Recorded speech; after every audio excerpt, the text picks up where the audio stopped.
12년 동안 무속인들의 입장을 앞장서 대변해온 한국무속신문.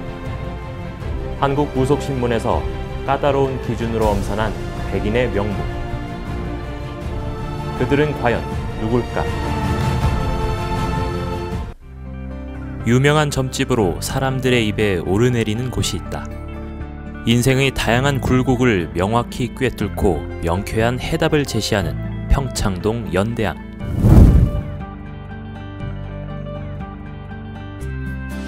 안녕하세요. 평창동 연대암의 이금욱입니다. 신은 어떻게 얻게 되신 거죠? 집안에 우환이 생기고 또 안 좋은 일이 많이 생기고 누가 신을 한 분이 이렇게 모셔서 가야 된다고 하는데 뭐 제가 어릴 때부터 꿈도 꾸고 몸도 아프고 하니까 내가 총대를 메고 우리 가정을 위해서 우리 집안을 위해서 가야겠다는 생각으로 제가 신을 받았습니다. 신의 길이라는 게 일반 생활하고 좀 다르잖아요. 네. 그래서 신의 길을 가시기엔 좀 망설여지거나 하지 않으셨어요? 전혀. 어떻게 보면 신의 길에 대한 게 확고하셨어요? 처음부터? 세상에는 내가 신을 믿는 만큼 나를 배신하지 않는다는 생각을 했어요. 제 같은 경우는 이제 할아버지 할머니 밑에서 컸어요. 그러니까 아버님은 마누라서 일곱 배를 타러 가셨고 어머니하고 일찍 이제 이렇게 이혼을 헤어졌었으니까 어딘가 모르게 엄마가 자식을 버렸다는 그런 마음에 신은 차라리 내가 신을 믿는 만큼 신은 나를 배신하지 않겠지 하는 생각에 그 확고인 것 같아요. 많은 선생님들이 기도와 수행이 이제 선생님들의 그 일이라고 하세요. 네. 선생님은 뭐 특별하게 기도와 수행을 하고 계신 건 모르겠습니다. 제 같은 경우는 이제 간음 장군님을 모시고 계세요. 목주신으로 오셨기 때문에 저는 중국 기도를 많이 갑니다. 뭐 1년에 한 번, 한 3차례, 4차례. 저도 처음에 애들 때는 쌀로도 보고 역전으로도 보고 또 이제 그 염주로도 보고 이렇게 했거든요. 지금은 그냥 생일을 넣으면서 보고 아니면 그냥 이렇게 얼굴만 봐도 누르면서 당신은 이래서 왔네요. 그렇게 그냥 뭐 차 대접하겠습니다 하면서 차 내면서 내가 이제 얘기를 던져요. 그러면서 이제 이게 점사가 그냥 이렇게 술술 풀려 나가요. 우리나라에 무당들이 굉장히 많잖아요. 네. 근데 그 많은 무당들 중에서 굳이 선생님을 콕 집어서 많은 사람들이 찾아오는 이유는 뭐라고요? 점을 잘 보니까 오겠죠. 그리고 또 욕심을 안 부리고 성심성의껏 해주니까 입으로 통해서 저 보살은 양심껏 해주구나 그런 소문 듣고 오시는 것 같아요. 30여 년 세월 한결같이 신을 모셔온 평창동 연대암. 그녀는 날이 갈수록 예리해지는 실력으로 한 명 한 명의 마음을 읽고 많은 사람들이 궁금해하는 미래의 변화를 일깨워주고 있다.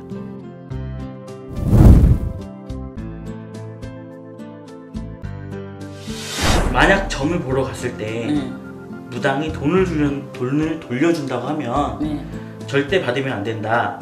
그 이유는 당신의 행운을 무당이 사기 위해서 돈을 돌려주는 것이다 라는 말도 있다고 하는데 이 말은 맞나요? 그것도 이치에 맞는 거 같잖아요. 점사가 안 나왔을 적에 돌려주는 경우가 있겠죠. 그렇지만은 뭐 행운을 다시 받기 위해서 돌려준다는 거는 좀 의미가 없는 것 같아요. 점은 네.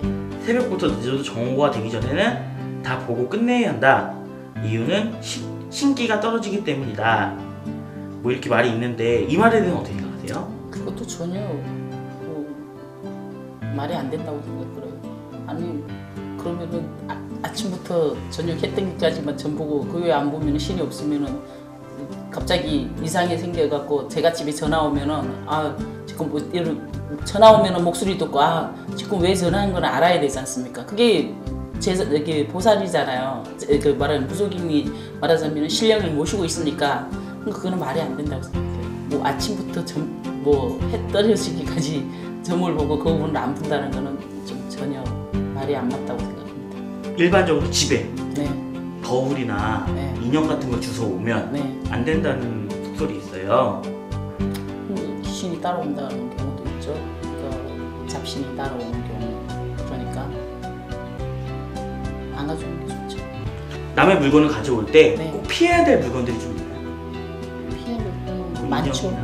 인형도 있고 뭐 옷도 있고 가구도 잘못들 보면 안 되고 막 길거리에서 버려져 있는 거 그거는 누가 쓰다가 어떻게 버렸는지도 모르잖아요. 그게 기운이 어디에서 있다가 온 것도 모르잖아요. 그렇기 때문에 웬만하면은 저기 이렇게 버려져 있는 거는 안 가지고 오고 믿을 수 있는 물건 그러면은 이렇게 좀 신문지로 불을 해서 좀 돌려서 방법을 해서 가지고 들어오는 건 손 없는 날 이제 이렇게 해서 이렇게 가져오는 건 괜찮다고 생각해요. 거울이 깨지면 운이 안 좋다라는 얘기도 있어요. 네. 그거는 어떤 거예요? 거울 깨지면은 뭐 대체적으로 우리가 그릇을 깨진다든가 순간적으로 뭐 이렇게 하고자 하는 일이 깨지든가 성사가 안 되고 조금 불길한 느낌이 드는 거죠. 안 좋은 거죠. 그건 확실히 안 좋은 게. 네, 안 좋은 징조죠. 화장실 네. 변기를 닫아야 된다라는 얘기가 네. 있어요. 네. 이거는 맞는 얘기인가요? 네, 맞습니다. 왜요? 왜냐면은 어쨌든 악취가 위로 올라오니까 나쁜 공기가 일단은 안 좋지 않습니까? 이제 균이 올라오는 거고 안 좋으니까 뚜껑을 덮어서 어쨌든 올라오지 않게 하는 거니까 주위 환경을 깨끗하게 해야 된다는 뜻이에요. 그 때문에 화장실 뚜껑 꼭 닫아야죠. 한 번도 안 온 사람은 있어도 한 번만 찾은 사람은 없다는 평창동 연대암. 신과 끊임없이 소통하는 그녀에게 참된 신제자의 길은 무엇일까? 선생님이 생각하시는 참된 제자의 길은 뭐라고 생각하세요? 참된 제자는 남한테 도움을 주고 피해를 주지 말고 그리고 정직하게 강직하게 살아야 된다 생각해요. 요즘 너무 매스컴에 뭐 텔레비 신문 이런 데서 너무 이렇게 이제 제자분들이 좋은 부분은 안 보여주고 나쁜 부분만 너무 많이 나오고 학대가 되니까 우리가 조금씩 이렇게 조심해서 참된 제자가 됐으면 다 좋겠습니다. 그래서 좋은 부분으로 또 텔레비에 나오고 오히려 뉴스에 나와서 이런 제자가 있다 이렇게 나오는 분은 거의 없어요. 한 분도 나온 거 못 봤어요. 그런데 우리 대한민국에 있는 제자들이 그렇게 됐으면 좋겠습니다. 바람이고 저 역시도 그렇지만 옳은 제자들이 그렇게 반듯한 길을 가고 어려울 때 도와주고 낯설 수 있는 그런 제자들이 됐으면 좋겠습니다. 2018년 한 해 인생의 비전을 세우는 시간을 가지고 싶다면 평창동 연대암을 찾아보는 것은 어떨까? 분명 삶의 희망을 발견할 수 있을 것이다.